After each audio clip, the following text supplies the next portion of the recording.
Barrier Fencing Supply is a fencing wholesaler and distributor based out of Supply, North Carolina. Whether you need fencing, fencing products, fencing accessories, or various other construction materials related to your fencing needs, we have the products you are looking for at today's most competitive prices around. Ask us today about bulk pricing packages. Call 910-269-8661. Contact us by email at sales@barrierfencingproducts.com. Barrier Fencing Supply, proud supporter of the Voice of Victory Lane podcast. Hey, good evening, race fans, and welcome back to another Inside edition of the Voice of Victory Lane with Kip Thompson. Hey, it's Tuesday night, and everyone has taken a deep breath and defused just a little bit from a great weekend inside the Fayetteville Motor Speedway. We just heard from our show sponsor, Barrier Fencing Supply, out of Supply, North Carolina, huge supporter of the Voice of Victory Lane podcast, and we're super excited and glad to have them on our podcast show, and thanks for all that they do for us. So let's go ahead and jump right on into the show tonight. Oh, man, this has been a show that I have been waiting to do for at least over a year or a year and a half. Saturday night inside the Fayetteville Motor Speedway, the crowd was electric. It was a great atmosphere. We had over 37 super late models with the Carolina Clash, super late model dirt series inside the Carolina Bull Ring. And sometimes the schedule of events just seems to work its way out. The way the track staff did the lineup for the show, hey, in my book, it was we save the best to last. Green flag was ready to drop for the 602 late model feature. Little did we know that when the green flag comes out of the air, history was in the making for a very special young guy out of St. Paul's, North Carolina. He's the driver of the Blackwell Landscaping Longhorn number 6. We have, like I said, long time been waiting for this interview and having him on the podcast. Let's welcome Chase Blackwell, who captures his first win in the history of his young racing career. We're super excited to have him on the show. Chase Blackwell, this is one man. Hey, we've been waiting on this one. Welcome back to the Voice of Victory Lane podcast. Oh yeah, I've been waiting to come see you. Oh man, we've been talking about it weekend after weekend after weekend, and we've been ever so close so many different times. But man, this week you pulled it off. I knew when I saw you in hot laps, I knew when I saw you in heat racing, the Longhorn number 6 was hooked up, and I thought, man, this could be the night, and it was. Let's talk about that feeling of like when we talked about in Racing for Heroes Victory Lane, coming off of turn 4, Lewis Brown in the stand, the checker flag's flying. You're coming off of turn number 4. I saw that hand come out of the window, fist pumping. Man, talk about the feeling of capturing that very first win in your dirt late model. Well, you know, it's pretty unreal. I've been around it since I was born, really. And you know, my dad's always won a couple here and there, and my uncle, and you know, all of my family has been up there. So for me to be able to do it, it felt pretty good. Well, I was super excited for you, and I was thinking about it. You know, not many people call me out, but you called me out because I did tell you that even though I was moving from Racing for Heroes Victory Lane up into the tower to be the official voice of the Speedway, you did tell me, hey, when I win my first race, you are coming back down. And I said, yes. Well, I didn't realize, you know, as late as it was on Saturday night, that you would still want me to do that. But you did call me out. You were a man of your word, as we said in your post-race interview, that you were going to clip off a win for me this year. And I told you that I would, yes, join you in Racing for Heroes Victory Lane. And Chase, as I was walking down, I was in a hurry, but I had so many emotions going on through my mind of, number one, being so happy for you. And then I think about, you know, the legacy of Blackwell racing. There's Timmy. There's your dad, Chris. Then there's Zach. And then you've got, you know, your granddad, Jerry Johnson. And then there's Jerry Johnson Jr. And then there's you, Chase Blackwell. And then below you, the best dressed junior sprint driver in America, Clay Blackwell. So there's such a legacy of racing within this family. And I know it's got to be special for you not only to capture that first win, but to not only park it on the pad, but then just to look around and see all of your family there supporting you. So happy for you, man. Let's talk about that. Yeah, I mean, like I said, both sides of my family has been racing for forever, so it's part of life. So, and being able to win, and everybody could be down there and with me, so it was good. Oh, it was very good. And we were able to earlier on in the year when you went to the Sunshine Nationals down at Volusia. You were able, a little something different than a lot of other drivers in the area. You were able to get some laps under your belt early for 2023. Do you think that racing at other tracks with some of the best drivers in the country and being able to make a trip like that was a really good experience for you? Did you learn stuff? Did you take something from the Sunshine State and bring it back to Fayetteville, North Carolina with you? Definitely, especially down there in Volusia, the tracks are just so much different. Around here it don't really get slick, and it's mostly hammered down. But down there, I learned it the hard way that you gotta slow down sometimes, and it's good to learn that. Like, we went to the Georgia State Championship. That's what shirt I got on. We learned it the hard way that you got to be aggressive, but you also got to be cautious, because up there it was a little wild, and you just gotta. It's hard to explain. But Well, I know what you're saying. A lot of people, but one thing that you just said as such a young driver, it makes a lot of sense that people who have been doing this for a long time don't realize, sometimes you have to slow down in order to go fast, and if that is something, that you brought back with you from Volusia and being able to have like the experience of your life, and I remember seeing the excitement on your face when we broke in midday and we were able to catch up with you guys as busy as you were in Florida and do that Facebook Live with you. And, so everyone here in Fayetteville, North Carolina, around the Fayetteville Motor Speedway could follow along with Blackwell 2 Motorsports and see you guys racing, really on a national level. There's not many 14-year-old drivers, man, that get that opportunity. And we were super excited to be a part of that with you. Let's talk about, the different tracks, like when you say how different it is, as far as like Volusia County and things like that and places like that. There's something special about the Fayetteville Motor Speedway. Wayne Gray, Dave Mitchell, Freddie Maynard, and that whole entire track crew, that track was pristine Saturday night. Do you think that played into your favor? definitely, I got a little worried during the heat race, because it was a little rough, but they got it worked in after, and I guess it was the supers and all the other classes. It made it where there was two grooves. There was a bottom one, and then there was a one in the middle. And I was lucky enough to get there first. And I guess I carried enough speed, and it just hooked up. Well, it was no doubt a show. It was a great event, and I could just tell that car it was good anywhere that you put it on the racetrack. Because when you guys came down with a drop of the green flag, everyone's running side by side down that front straightaway. When you went to the high side of turn number 2, and by the time you come off of turn 4, you were in the lead. And when you talk about being nervous a little bit like in a heat race, well, let me tell you who was nervous for you. It was me. White flag comes out and a caution. I'm sitting there thinking, oh my gosh, poor Chase Blackwell, this guy deserves a win so bad. And I wanted to see him win one so bad.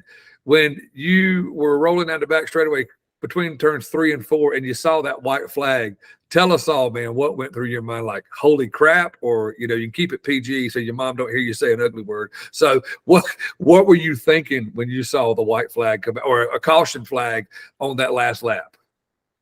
Well, the first thing I was a little aggravated, because as much as I hate it that we didn't run all 20 laps and it got shortened, I mean, it was still a big accomplishment, but just seeing that yellow flag fly, it really reminded me of my cousin Zach, because the other week when we did our podcast with you, he said every time he's out front and the white flag flies, there's always a yellow. So that's the second thing I thought of.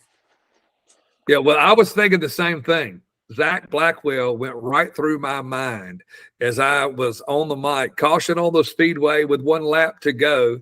And I took a pause and I thought, this is like deja vu for Blackwell, racing here, their motorsports team, because I remember talking to Zach and him like every single time I'm leading a race and I think I've got this thing under my belt, it never fails. It never fails. White flag comes out, there's going to be a caution. So I don't know if that's something that's in the water down your way or if it just runs in that bloodline.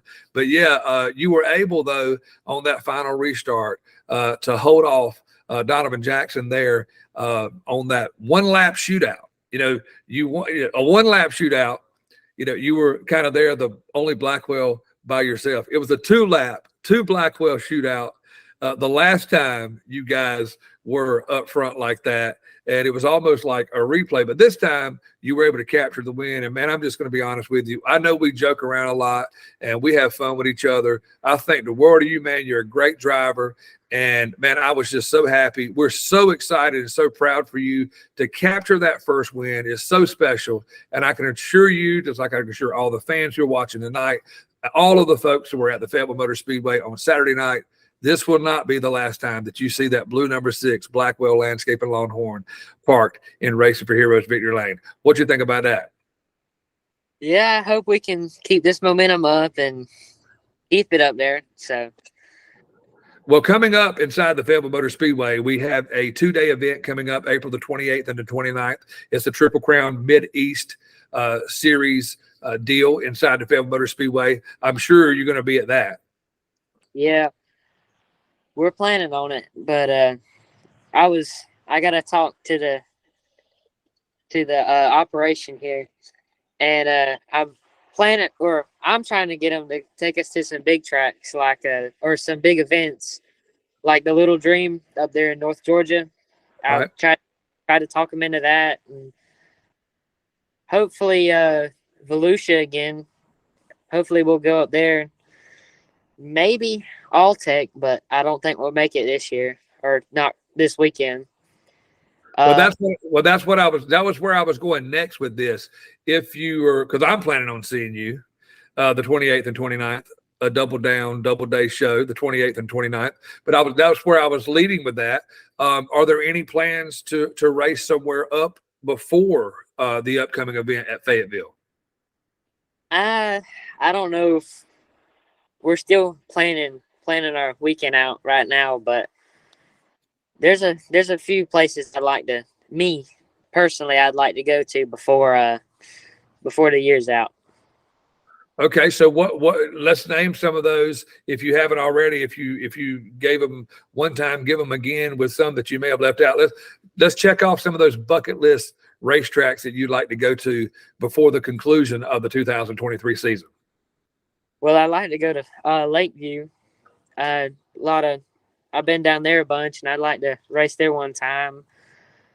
Volusia, I'd like to go there again if that's possible. All-Tech, same thing with that. I'd like to go there. Screven again, that was really fun. If Virginia opens back up, like to go up there. I think that's the few main ones right now, but. Well, those are some great tracks to talk about. Virginia Motor Speedway, you must be chasing one of those gators down at Volusia. What a cool place. All-Tech, another great racetrack. But wherever you go, I mean, I know you're going to do a great job, because let's talk about now that we've had you in Racing for Heroes Victory Lane. We've got you on a podcast talking about a win. Talk about it personally as a driver. You've been very competitive. You finished second. You finished third. A lot of top five finishes, won heat races. But to win a main event, what does that do for you mentally and for your, I guess, having the ability of knowing, hey, I can do this. I can win because now I've done it. Well, I mean, ever since I won that heat race the other week, I felt like I've been able to do it. We just haven't did it yet, and I felt like the stars aligned Saturday and got it done. So now I know for a fact we can do it. We just have to make the right calls and hope for the best. Yeah, well, I know I've talked with your dad several times. He and I talk on the phone a lot. We talk at the racetrack, and he's always talked. He's always told me, Kip, one of the keys, you got to qualify good because to be up front, you got to be up front, and you're getting better with that.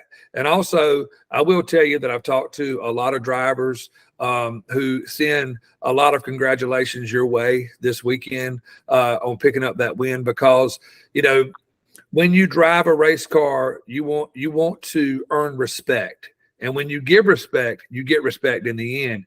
And I've seen you drive with some very, very good drivers side by side, and you drive the car very hard. You're aggressive, but you're not over aggressive. And what I mean by that, you race people clean with as hard as you drive the race car.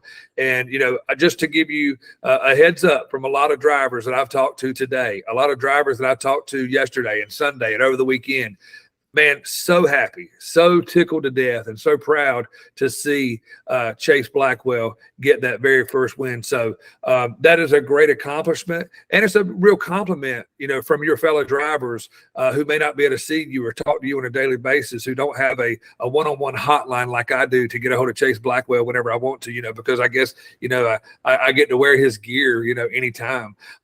Just so you know, a lot of the drivers, man, commend you and congratulate you. And I know that's got to feel special for you. Yeah, my one goal is I want to. It's like the golden rule to me. You race people how you want to be raced, and I got to work on my car, so I don't want to go in there and tear it up, and I don't feel like nobody else wants to do that. So I try to race people as clean as I can, and I know racing's racing, but that's what I'm grateful for, is that a lot of people has raced me how I want to be raced. Yeah, well, it shows in the way they race you because of the way you race them. So again, man, on behalf of the Voice of Victory Lane podcast, we want to give you huge congratulations, man, and slap you a high five, fist bump with you, congratulate you on picking up that first win in your very, very young racing career. And before we step off tonight, again, we hope to see you obviously at Fayetteville for the Triple Crown weekend with the Mid-East Series. Let's talk about your sponsors and give them a shout out for helping you get to Victory Lane Saturday night at the Fayetteville Motor Speedway. Yeah, Blackwell Landscaping, Blackwell Construction, Fitz Factory, H&R Race Engines, HST Suspensions, really, my dad, Uncle Timmy, Zach. He gives me a hard time, but we race the same class. You can only get so much. And Ronnie, our cousin, he comes down here and helps us a bunch. And my little brother Clay, he helps. He helps with the tires. He's gonna be our tire man. Well, I know for sure I will see on Facebook at some point this week Wyatt Hardison, HST, his shock deal that he's got. He'll do a congratulations post. He always does that. I think that's pretty cool. Everybody's in his driving program with his shocks and everything. So I look forward to seeing that post. So Wyatt Hardison, if you're watching, if you hadn't got that done, you need to get that done because I'm ready to share it on the Voice of Victory Lane podcast page. So again, man, let's walk through that final lap down the back straightaway. Driver the number 6, Blackwell Landscaping Longhorn. As you go into turn 3, take us home all the way off of 4 to the checker flag. Walk us through that feeling as we go to the finish line. Well, really, it was unreal at first, and then on the cool down lap, it set in, and it's it's something else to win a race, especially when you're around it all your life and that's all you do. It's it feels really good to park it up there and come see Kip Thompson with the voice of Victory Lane. Well, you had to call me out, man. I ran down there as fast as I could, but I did promise you that I would come down. And so, hey, congratulations again. Ladies and gentlemen, tonight on our show, Voice of Victory Lane podcast, we're talking about history that was made this Saturday night, April the 15th, inside the Fayetteville Motor Speedway. 602 late model feature winner. It was Chase Blackwell in the driver, the number 6, Blackwell Landscaping Longhorn. You know, as they say, folks, in anything that you have a goal for, hard work pays off, and payday was Saturday night for Chase Blackwell of Blackwell 2 Motorsports. Super excited, great young man, and we wish him the best of luck through the remaining part of 2023. Chase Blackwell, congratulations again, man, and thank you so much for taking time to be on our show. I know you guys have been washing the car, you've been washing tires, but hey, thanks so much, man, for taking time to be on our show. We're super proud of you, buddy. Oh, yeah, I appreciate it for having me on this show. All right, man, not a problem at all. As we close out tonight's show, we're going to hear from another sponsor, Raging Rooster Catering out of Fayetteville, North Carolina, Bobby and Tony Jackson, who do a phenomenal job of their catering business. They've got food truck inside the Fayetteville Motor Speedway, huge supporters of the Voice of Victory Lane podcast. Also want to remind everyone, be sure to go to Fayetteville Motor Speedway Facebook page Wednesday night. That's tomorrow night at 7 o'clock. Going to be a Facebook Live with track promoter Dave Mitchell and myself, Kip Thompson. We're going to do a race recap, talk about all the events from the April 15th race with the Carolina Class Super Late Model Dirt Series. And we're going to talk about what's coming up as we talk about the Triple Crown with the Mid-East Touring Series coming to Fayetteville Motor Speedway. And also, as we close out every show, we always say this, and we'll do it tonight. We're going to say goodbye. Always be on the lookout. We could be coming to a racetrack near you, and you could be who we're talking about next, right here on the Voice of Victory Lane podcast. Thanks for watching. Good night, everybody. Tonight's show is being brought to you in part by Raging Rooster Catering out of Fayetteville, North Carolina. We cater any event, big or small, groups of 30 people or more, weddings, holiday events, or festivals. Call us today, 910-237-4565. Contact us by email at jackson.bobby@yahoo.com. Follow us on Facebook at Raging Rooster Catering. We invite you to come get you some. Raging Rooster Catering, proud supporter of the Voice of Victory Lane podcast.